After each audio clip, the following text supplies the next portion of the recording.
कर्म नैश्चित्य हमें 8वें श्लोक तक ले आया था।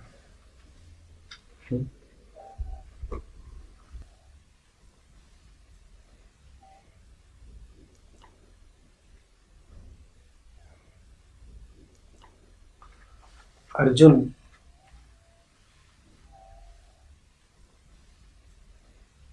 की दृष्टि में ऐसी कोई अवस्था हो सकती है जिसमें कर्म होता ही ना हो।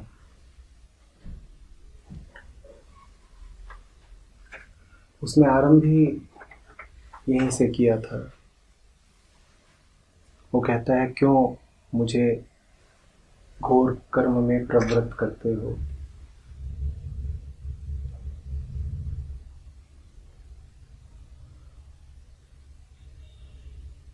पहली बात जो ऐसे चित्त के समक्ष स्थापित होनी चाहिए वो ये है कि कर्म तो लगातार हो ही रहा है।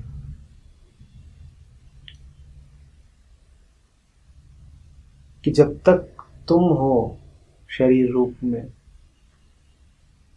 तब तक ऐसा हो नहीं सकता कि कर्म रुक जाए। दिखने में बात छोटी सी लगती है पर मन में गहरी बैठती नहीं। बैठना जरूरी है। हमारा यकीन रहता है कि ये किसी तरह संभव है कि कुछ भी ना करें, कुछ भी ना करें।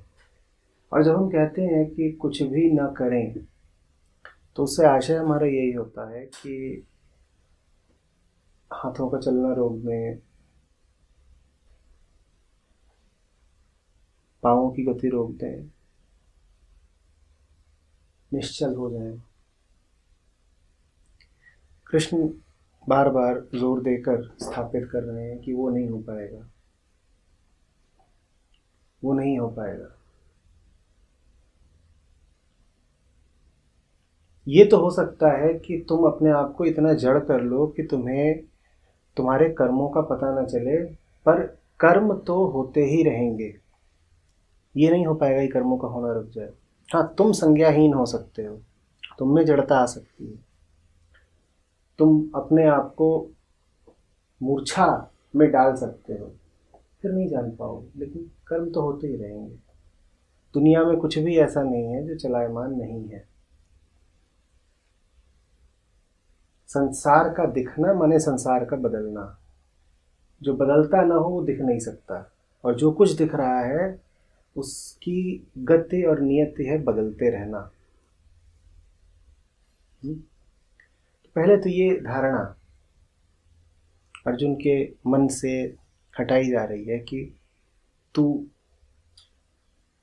ज्ञान का सहारा लेकर कर्म से बच सकता है। तुम कितने ज्ञानी हो जाओ, काम तो तब भी तुमसे होगा।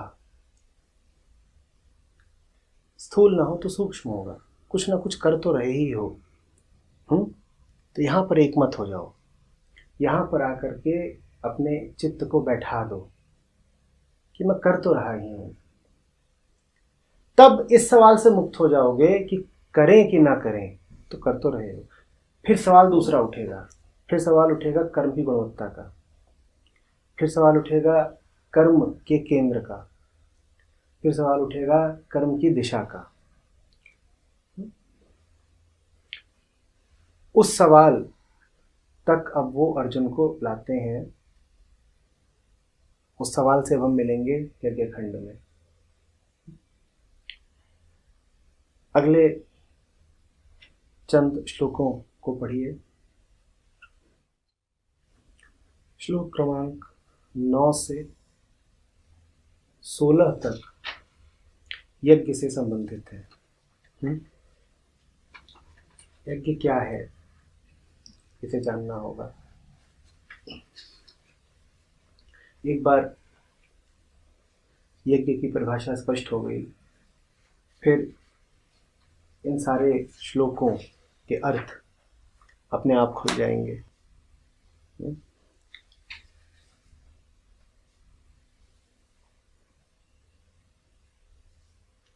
यज्ञ है अपने से उच्चतर किसी को, अपने से श्रेष्ठ मानते हुए अपने कर्मों को उसकी दिशा में प्रेरित करना।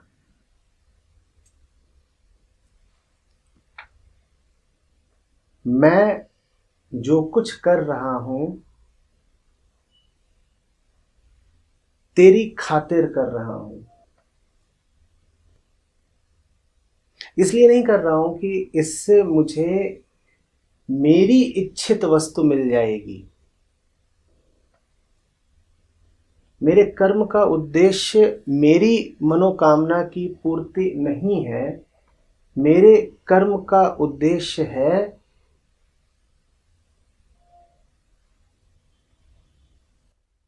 तुझ तक आ जाना, तुझ सा हो जाना।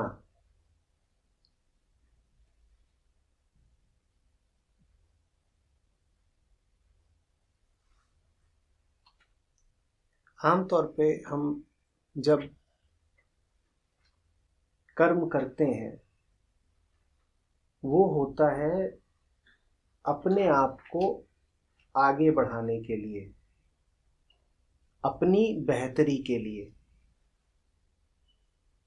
मैं जैसा हूं मैं और ज़्यादा स्थापित हो जाऊं, सुदृढ़ हो जाऊं, मेरी इच्छाएं पूरी हों, मुझे और विश्वास जगे कि मैं वास्तव में हूं। ये जो इच्छा करने वाली इकाई है ये अपने आप में, अपनी सत्यता में, अपने होने में और विश्वास करने लगे, ये हमारे कर्मों का उद्देश्य होता है।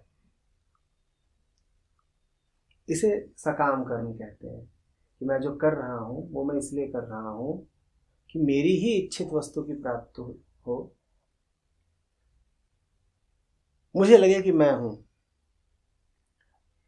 पाऊं तो लगे मैंने पाया, खोऊं तो लगे मैंने खोया। ये हमारा साधारण कर्म है। यज्ञ में अंतर ये है कि मैं कर्म इसलिए नहीं कर रहा कि मुझे अपने आप को आगे बढ़ाना है। मैं कर्म इसलिए नहीं कर रहा कि मुझे अपने आप पे भरोसा है। मैं इसलिए कर रहा हूं क्योंकि मुझे दिख रहा है कि कुछ और है जो मुझसे बहुत बड़ा है, और जो मुझसे बहुत बड़ा है वो मुझे बहुत प्यारा है। इसीलिए अपनी नहीं परवाह करूंगा। वो प्यारा है मुझे इसलिए उत्साह हो जाना है मुझे। वो यदि हो जाना है मुझे तो वो तो नहीं रहना ना मुझे जो मैं हूं। तो अपने को बढ़ाने की खातिर नहीं कुछ कर रहा हूं, अपने को छोड़ देने की खातिर। छोड़ के बनना क्या है उसकी इच्छा नहीं है मुझे, अन्यथा वो भी सकाम कर्म हो जाएगा। जिसकी ओर जाना चाहता हूं उसको अपने से इतना बड़ा जाना है कि उसके बारे में मैं कोई अनुमान नहीं लगा सकता।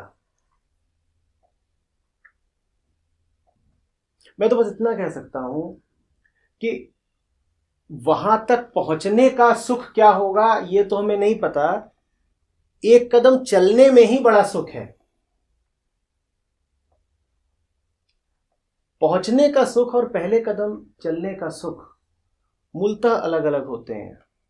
जो पहुंचने का सुख होता है उसे हम सामान्य भाषा में सुख ही कहते हैं, और बिना पहुंचे कदम भर बढ़ाने का जो सुख होता है उसे आनंद कहा जाता है। आप अपने सुख की साधारण अवधारणा को देखेंगे तो उसमें आप पाएंगे कि सुख की प्राप्ति होती है मंतव्य के पूर्ण हो जाने पर। जो चाहा सो मिला तब हमने कहा कि अब खुश हुए। जो चाहा सो मिला तो हमने कहा कि खुशी हुई। एक दूसरा सुख भी होता है जिसमें कुछ मिलना तो दूर की बात होती है, जो चाहते थे उसकी तरफ बढ़े, यही बड़ी बात हो गई। पहला कदम ही भरपूर कर गया, पहला कदम ही काफी था। इतनी तो अपनी हैसियत ही नहीं मानी जाती कि वहां तक पहुंचेंगे। हमें तो इसी में प्रफुल्लता है कि चल पाए,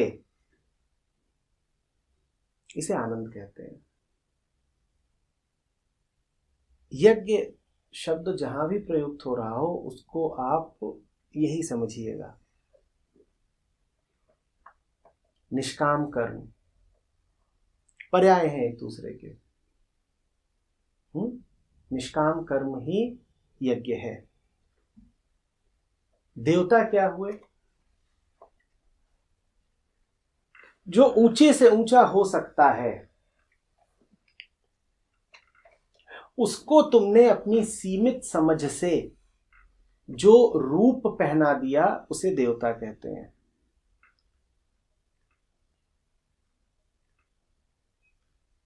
निराकार को तुमने अपनी सद्बुद्धि से, समर्पित बुद्धि से जो रूप पहना दिया उसे देवता कहते हैं। यज्ञ देवताओं को समर्पित है, ये बात बिल्कुल यही है कि निष्काम कर्म ब्रह्म को समर्पित है। पर ब्रह्म कहा क्यों नहीं जाता? ये क्यों कहा जाता है कि किसी देवता के प्रति यज्ञ किया जा रहा है? कारण है, निराकार की उपासना वास्तव में हो नहीं सकती,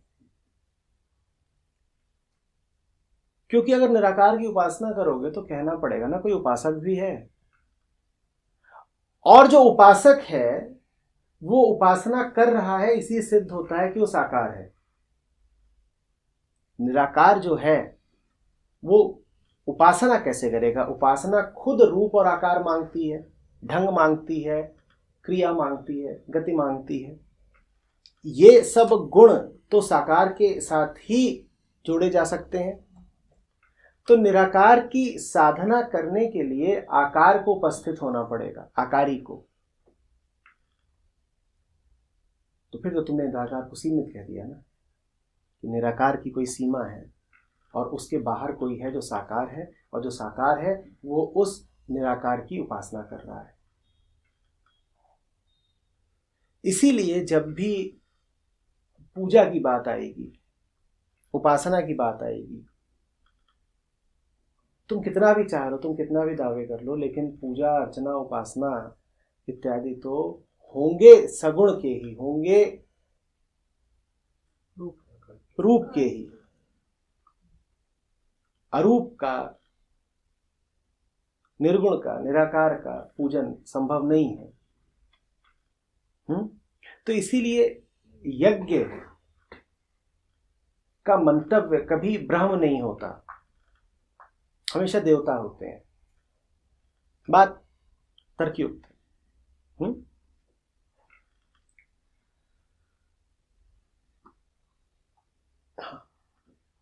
जैसे बात कही ना आपने कि जब कर्म करो तो उसकी ओर जो आपसे दिखे, आपसे बड़ा है, आपसे प्यारा है, ऐसा कुछ दिख नहीं रहा है कि आपसे कोई बड़ा, आपसे प्यारा है, तो फिर तब वास्तव में ऐसा दिखना धृष्टता हो जाएगी, क्योंकि तुम उतना ही देख सकते हो जितनी तुम्हारी आंखों की क्षमता है। जो यज्ञ कर रहा है वो बहुत बहुत ऊंची उड़ान भर रहा है, इतनी ऊंची उड़ान जितनी कि तो उसमें क्षमता भी नहीं है, जितना ऊंचा उसे उसके पर नहीं ले जा सकते, वो उससे ज्यादा ऊंची उड़ान भर रहा है। हम तो छोटी मोटी कामनाएं जानते हैं, उसकी महत्वाकांक्षा परम है, ऊंची से ऊंची है। वो कह रहा है कि अगर किसी ऐसे को चाहा जिसकी मैं कल्पना कर सकता हूं, जिसका मैं चित्रण कर सकता हूं, तो फिर क्या चाहा? क्योंकि मेरी तो सारी कल्पनाएं मेरे अनुभवों से आती हैं, मेरे संस्कारों से आती हैं, मेरे ही चित्त से आती हैं। अपने ही चित्त से निकली हुई किसी छवि को चाह लिया तो फिर किसी बड़ी चीज को नहीं चाहा। वो चीज बड़ी तो हो सकती है, पर अधिक से अधिक कितनी बड़ी होगी? वो मेरे ही चित्त जितनी बड़ी होगी। तो अच्छा है कि तुम किसी बड़े की कल्पना नहीं कर पा रहे हो। अच्छा है कि तुम्हें कुछ ऐसा दिख नहीं रहा है। इसमें कोई कमजोरी या विडंबना नहीं है। ये सौभाग्य की बात है कि जब तुम सत्य कहते हो, तुमने कहा सत्य, और सत्य कहते ही तुम्हारे मन में कुछ गूंज नहीं गया, ये सौभाग्य की बात है। और अगर तुम कहो सत्य और भीतर से कोई आवाज आ जाए या मन में कोई चिन्ह आ जाए या कोई छवि आ जाए या कोई कहानी आ जाए, तो समझ लेना कि भूल हो रही है। क्योंकि अब तुम सत्य को नहीं पुकार रहे, अब तुमने अपने भीतर की ही किसी छवि का आह्वान कर लिया है, वही तुम्हारी पुकार का प्रत्युत्तर दे रही है। समझ रहे हो? तो तुम्हारे पास जाने के लिए कोई ऊंचा मंतव्य नहीं है,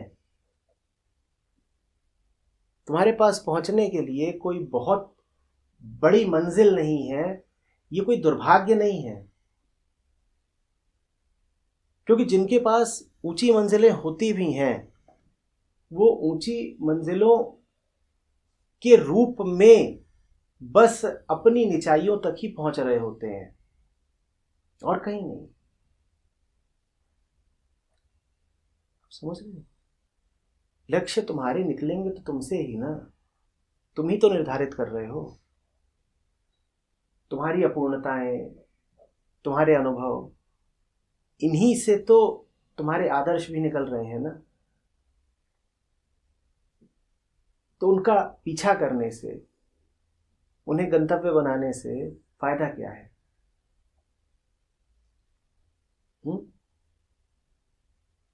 इसीलिए जब ब्रह्म को साकार रूप दिया भी जाता है, जब उसे मूर्त किया भी जाता है, जब उसे ईश्वर या देवता के रूप में प्रतिष्ठापित किया भी जाता है, तो उसमें शक्तियां ऐसी विराज दी जाती हैं जो तुम्हारी पहुंच से बाहर हो, ताकि तुम्हारी कल्पना उसे अपने दायरे में न ले सके। कह दिया जाएगा कि उनके 8 हाथ हैं।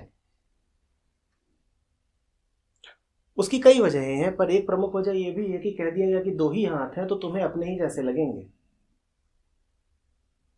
कह दिया गया कि वो 7वें स्वर्ग पर विराजते हैं। 7वां स्वर्ग प्रतीक है, पर जरूरी है कहना कि पृथ्वी के निवासी नहीं है, तुम्हारे पड़ोसी नहीं है, क्योंकि कह दिया गया कि पड़ोसी हैं तुम्हारे,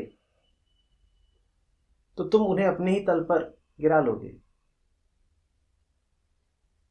ब्रह्म सत्य तो अकल्पनीय है ही, देवताओं को भी इस रूप में गढ़ा जाता है जो तुम्हारी पकड़ से बाहर का हो।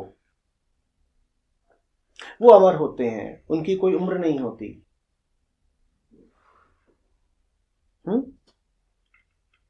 वो जब चाहे तब वरदान दे देते हैं। उनके पास पारलौकिक शक्तियां होती हैं, उनके पास अतीन्द्रिय ज्ञान होता है, अनेकों सूक्ष्म विद्याएं और तेज सिद्धियां होती हैं जो तुम्हारे पास नहीं होती। देवता कहीं बसते नहीं है, देवता कुछ है नहीं, बस जरूरी है कि कोई ऐसा खड़ा कर दिया जाए जो तुम्हें लगे कि तुमसे बड़ा भारी, बड़ी दूर का, बड़ा महत है, लेकिन साथ ही साथ ऐसा सुंदर है कि तुम्हारी इच्छा करे कि जो उसके पास है काश तुम्हारे पास भी होता। अपनी ही उच्चतम संभावना के मूर्त रूप को देवता कहा जाता है, अपनी ही उच्चतम संभावना के अमूर्त रूप को ब्रह्म कहा जाता है। जब तुम किसी देवी की या किसी देवता की पूजा करते हो तो तुम यही कह रहे होते हो कि काश हम तेरे पास आ सकते, काश हम तुझ में विलीन हो सकते, काश हमें तेरे चरणों में, तेरे हृदय में स्थान मिल सकता। तुम एक हो जाना चाहते हो उसके साथ, तुम्हें प्यार हो जाता है उससे, तुम दूरी नहीं रखना चाहते। तुम्हें कुछ ऐसा उसमें सौंदर्य नजर आता है जिसके समक्ष तुम पराजित हो जाते हो, जिसके समक्ष तुम्हें प्रीतिकर लगता है हथियार डाल देना। तुम कहते हो अगर इनके संसर्ग का अवसर मिले तो हम तन मन धन जीवन अहंता सब छोड़ने को राजी हो जाएंगे।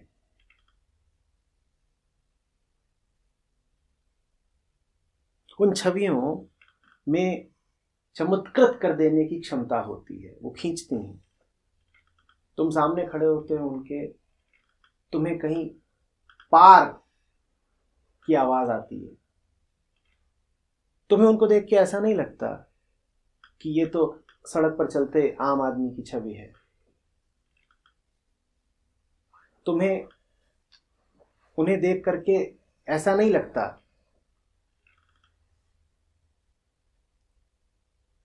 कि मैं जरा सा बनाव श्रृंगार कर लूं, कि मैं जरा से कुछ सतही बदलाव कर लूं तो मैं भी तो इनका जैसा ही हो जाऊंगा।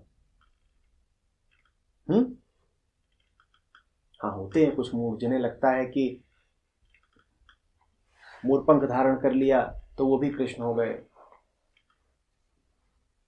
या रामलीला में राम बन लिए तो उनमें भी कुछ रामत्व तो आ गया। अन्यथा तो यही पहचान है सत्य की, जो एक ओर तो बहुत बहुत दूर का है, इतना दूर कि हम में और उसमें कुछ साझा नहीं, और दूसरी ओर उसमें कुछ ऐसा आकर्षण है कि तुम्हें वो दूर का लगता ही नहीं, क्योंकि इतनी दूर का होता तो तुम उसकी ओर खींच नहीं पाते। इस विरोधाभास का ही नाम सत्य है। बहुत बहुत दूर का, इतनी दूर का कि देखो तो दिखे ना, सुनो तो आहट ना मिले, मन को आलोड़ित करो तो उसके चिन्ह ना मिले।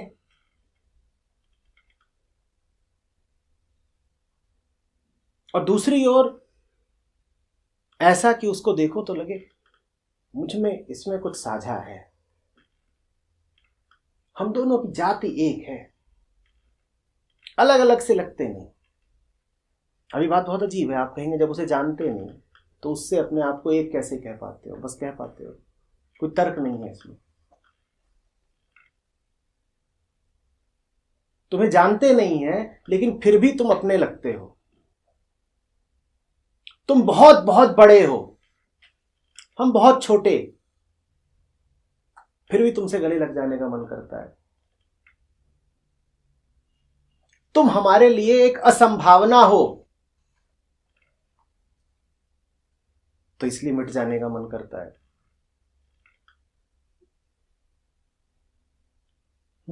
इसे सत्य कहते हैं, और इसी को मूर्त रूप देने की मन की कोशिश को देवता कहते हैं। देवता एक छवि है, देवता एक मूर्ति है। आप अपने सामने उसको रखते हो और यज्ञ में उसको आहुति देते हो। क्या अर्थ है? वो कर्म नहीं करूंगा जो इसके लिए हो, वो कर्म करूंगा जो उसके लिए हो। मैंने जो किया सो तुझे दिया, मैंने जो किया सो इसलिए नहीं किया कि ऐसा ही बना रहूं। अपने से मोह से बड़ा भी कुछ होता है। अपने को बचाए रहने की इच्छा, जिजीविषा से बड़ा भी कुछ होता है। इस बोध का नाम यज्ञ है। यज्ञ स्पष्ट हुआ। बाहर बाहर आग जला लेने को और समिधा इत्यादि को यज्ञ मत मान लीजिएगा। कि बैठ गए हैं और कर्मकांड कर लिया तो यज्ञ कराए, हवन हो गया, ऐसे नहीं होता। वो बहुत अंदरूनी बात है, बड़ी महीन बात है। तो समर्पण की ये परिभाषा हो गई, स्वाहा करना अपने आप को। मतलब श्रद्धा में जो कर्म समर्पण की बात आती है वो वही है। अब श्लोकों को देखिए और बताइए कि इस परिभाषा के साथ कौन सा श्लोक अभी स्पष्ट नहीं हो रहा है, या किस पर आप और संवाद चाहते हैं।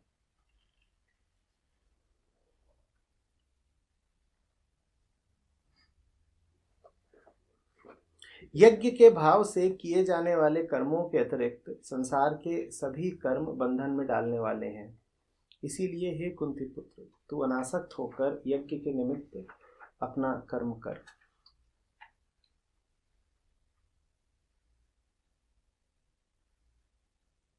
हम अपना बंधन स्वयं है। तो जब भी हम कुछ ऐसा करेंगे जो हमारी व्यक्तिगत और सीमित इच्छा से निकला है, तो हम अपने बंधनों को ही मजबूत कर रहे होंगे।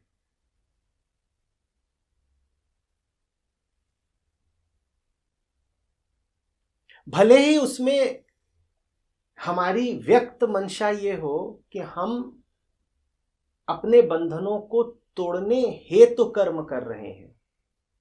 असल में जो व्यक्त मंशा होती है वो तो हमेशा ही यही होती है। आप किसी से पूछिए कि जो भी कर रहे हो क्यों कर रहे हो, तो वो ये थोड़े ही कहेगा कि मैं अपने आप को और बंधन में डालने के लिए काम कर रहा हूं। वो ये थोड़े ही कहेगा कि मैं अपने आप को और गिराने के लिए या दुख के लिए कुछ कर रहा हूं। जो करता है वो अपनी सीमित बुद्धि से अपने भले के लिए ही करता है, अपनी मुक्ति के लिए ही करता है।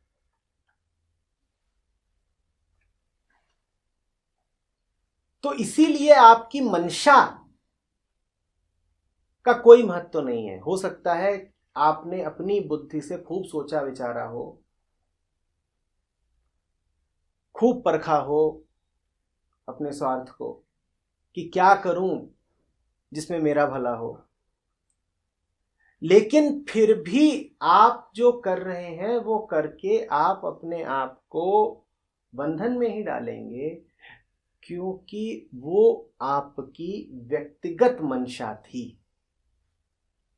व्यक्तिगत मंशा से आप पाप करें तो दुख पाएंगे ही। व्यक्तिगत मंशा से व्यक्तिगत पैमानों पर आप पुण्य करें तो भी दुख ही पाएंगे। वास्तव में पाप की परिभाषा ही यही है। जो भी कुछ आपकी सीमित और व्यक्तिगत बुद्धि से निकला हो वो पाप है। तो आप सोच सोचकर, तलाश तलाश कर, सावधान रहकर भी पुण्य नहीं कर पाएंगे, भले ही आपका इरादा, आपका उद्देश्य यही हो कि पुण्य करना है। आपका उद्देश्य कोई अर्थ नहीं रखता, आपका इरादा व्यर्थ जाने वाला है।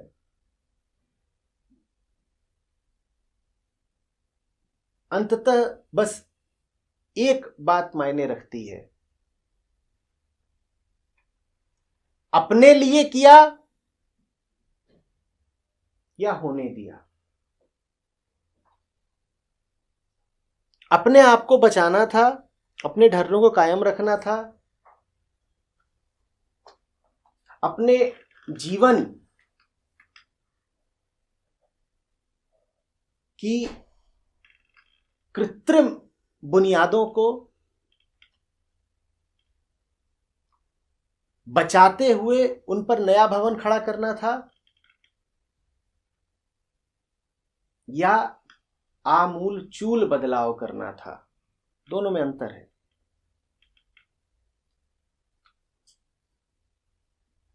समझ रहे हैं बात को? आदमी पर दुख खूब पड़े तो वो बदलाव के लिए, परिवर्तन के लिए तैयार भी हो जाता है, पर कुछ वो हमेशा छोड़ देता है, अपनी जड़ को कभी नहीं कटने देता, मूल वृत्ति पर कोई छेड़खानी नहीं होने देता, अहंता पर कोई आंच नहीं आने देता। वो कहता है कष्ट बहुत है, बाकी सब बदल डालो, पर जो कुछ बदलना वो मेरा बदलना, ताकि बदलाव के बाद भी मैं ये दावा कर सकूं कि मेरा है। ये ना हो कहीं कि मैं को ही बदल डाला, ये ना हो कहीं कि मैं से ही मुक्ति दिला दी, क्योंकि मैं को बदल डालने के बाद कोई दूसरा मैं नहीं आ जाता।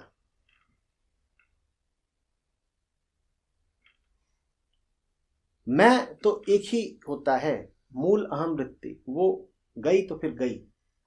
हम उसके लिए राजी होते हैं, हम कहते हैं और जितनी चीजें करवानी है करवा लो, ऊपर ऊपर से जो कुछ बदलवाना है बदलवा लो।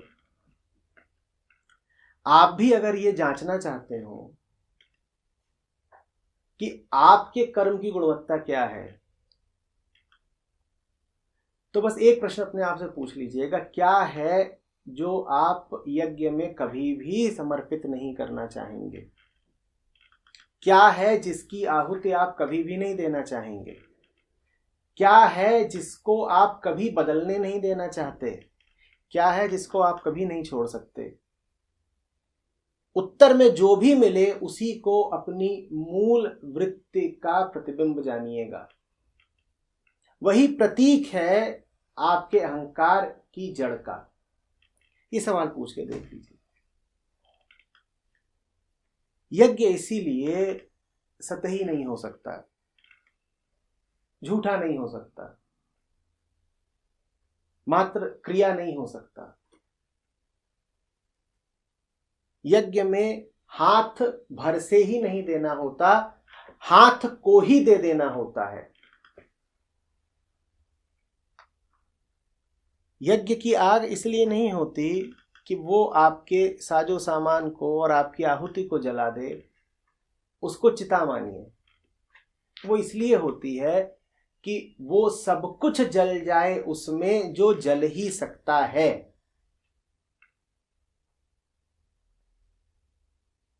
अगर आपने कुछ भी ऐसा बचा के रखा जो जल सकता था, तो आप सदा उससे दूर ही रहे आएंगे जो जल नहीं सकता। वो सब कुछ जो परिवर्तनीय है, उसे परिवर्तन की धारा में बह ही जाना चाहिए। अगर आपने उसको अपरिवर्तनीय का दर्जा दिया, जो परिवर्तनीय है, तो आपकी सजा ये होगी कि आप सदा उससे दूर रहे आएंगे जो अपरिवर्तनीय है। जो पत्थरों को हीरो का दर्जा दे देते हैं, उनकी बस यही छोटी सी सजा होती है।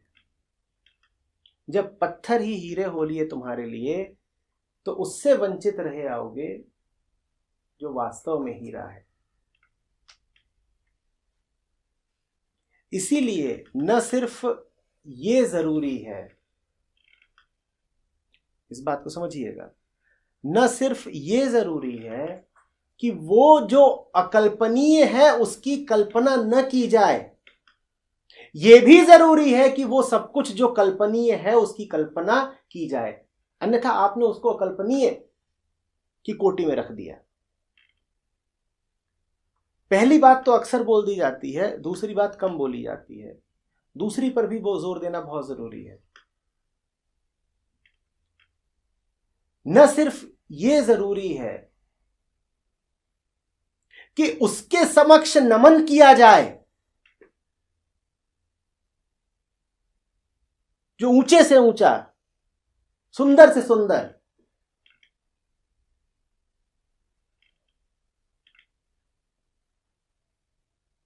और दूर से दूर है, बल्कि ये भी उतना ही जरूरी है कि उस सब के सामने कभी ना नमन किया जाए जो ऊंचे से ऊंचा नहीं है, जो सुंदर से सुंदर नहीं है। हम बीच का रास्ता निकाल लेते हैं। हम क्या करते हैं? हम कहते हैं ईश्वर के सामने तो झुकेंगे ही, और 10-25 है उनके सामने भी झुक जाएंगे। अगर आप ईश्वर के सामने भी झुकते हो और सत्ताधीशों के सामने भी झुकते हो और सामाजिक संस्थाओं के सामने भी झुकते हो और डर और भय और अहंकार के सामने भी झुकते हो, तो आपने इन सबको एक ही तल पर रख दिया ना। जितना जरूरी यह है कि सत्य के सामने झुका जाए, उतना ही जरूरी यह भी है कि और किसी के सामने न झुका जाए। आपको सड़क चलते कोई भय लग गया और वो भय ही छा गया आपके मन पर, वो भय ही आपके मन के लिए सब कुछ हो गया, भय ही भगवान हो गया, तो अब बताइए भगवान के लिए जगह कहां बची? अब आप कहते रहो बार बार भगवान भगवान, पर क्या भगवान?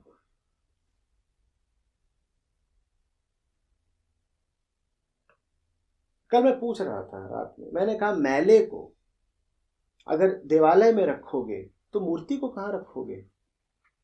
दोनों साथ साथ नहीं हो सकते।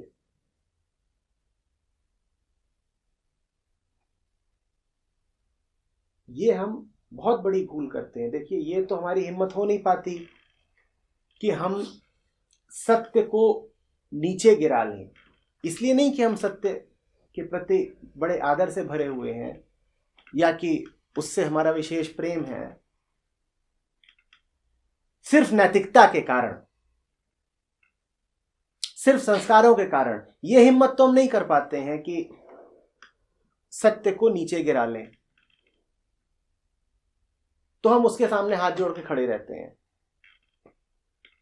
लेकिन हम में इतनी भी निर्भीकता नहीं होती कि बाकियों के आगे हाथ न जोड़ें,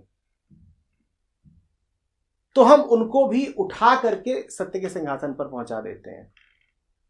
हम कहते हैं प्रभु तू तो बड़ा है, तो हम तेरे आगे हाथ जोड़े खड़े हैं, तुझे बड़ा माना, लेकिन और भी तो 10-5 हैं ना जो बहुत बड़े हैं, उनके आगे भी तो हाथ जोड़ना जरूरी है।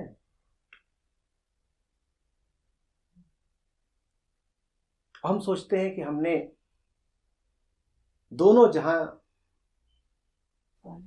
पा लिए, उस जहां में भी अब हमारा सिक्का चल गया, क्योंकि वहां हाथ जोड़ आए और यहां हाथ जोड़ लिए तो ये जहान भी हमारा हो गया। आपने दोनों जहान गंवा दिए।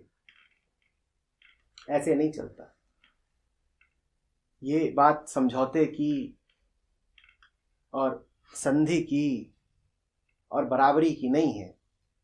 आप ये नहीं कह सकते कि भाई हमने कोई उनका अपमान थोड़ी किया है, अब उनको ये एतराज क्यों हो रहा है कि हम इनका सम्मान कर रहे हैं। ना,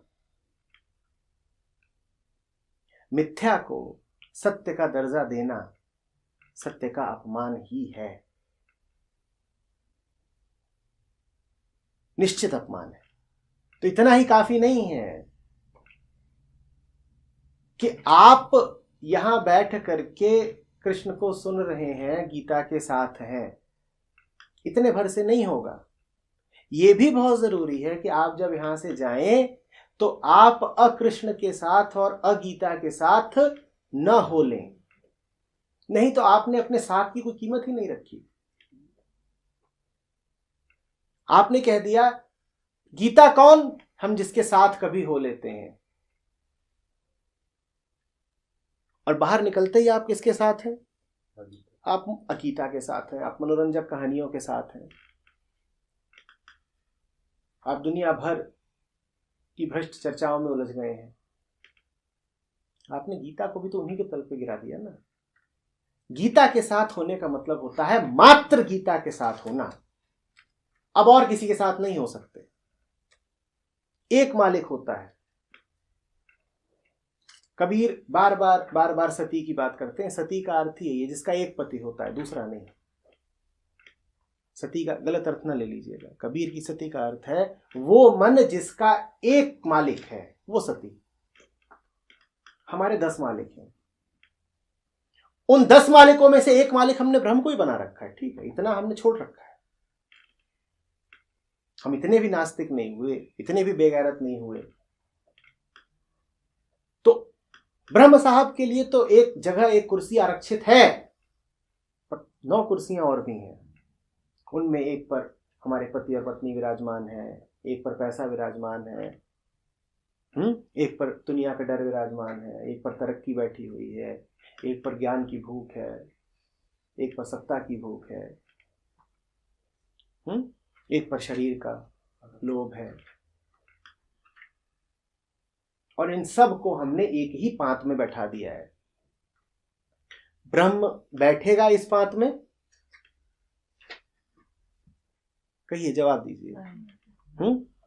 जिस पांत में ये बाकी नमूने बैठे हुए हैं, आप उम्मीद कर रहे हैं कि आप इस पांत में एक जगह आरक्षित करके सत्य को भी बैठा लोगे? बैठेगा? हम यज्ञ के वास्तविक अर्थ की बात कर रहे हैं। जवाब दीजिए। और अगर ऐसी पांत में जिसमें 9 नमूने बैठे हों,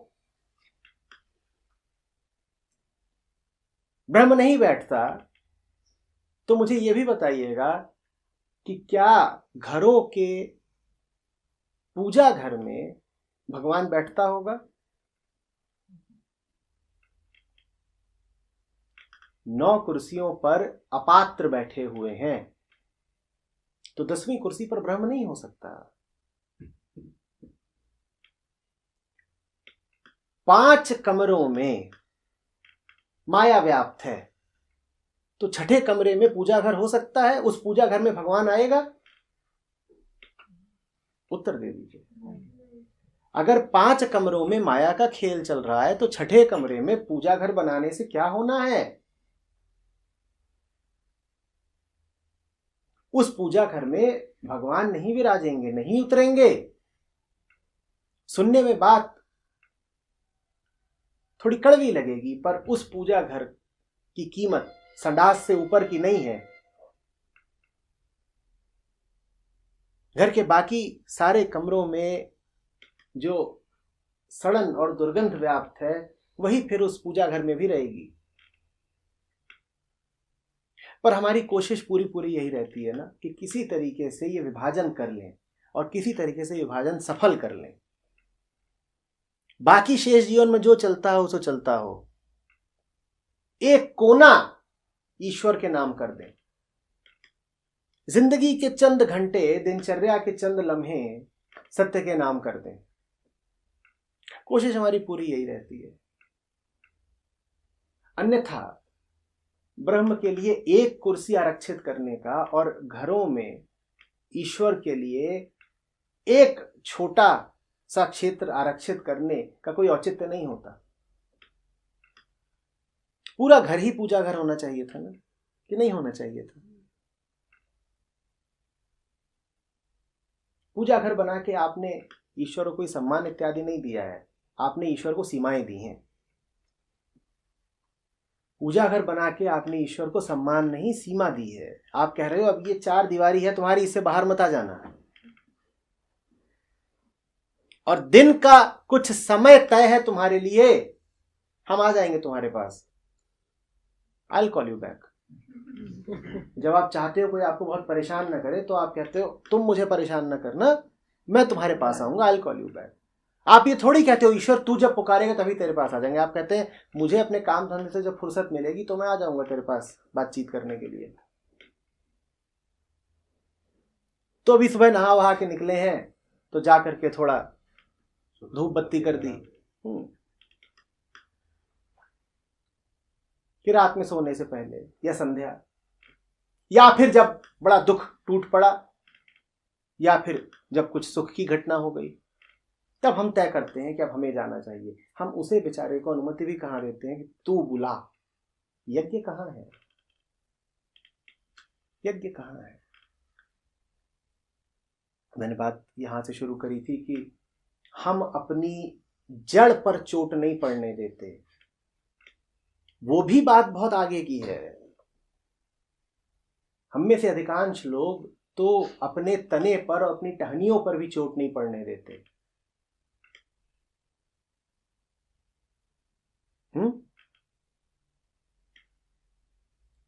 यज्ञ समझ में आ रहा है? यज्ञ जब खुलेगा तब ये सारे श्लोक क्रमांक 16 तक बिल्कुल स्पष्ट हो जाएंगे।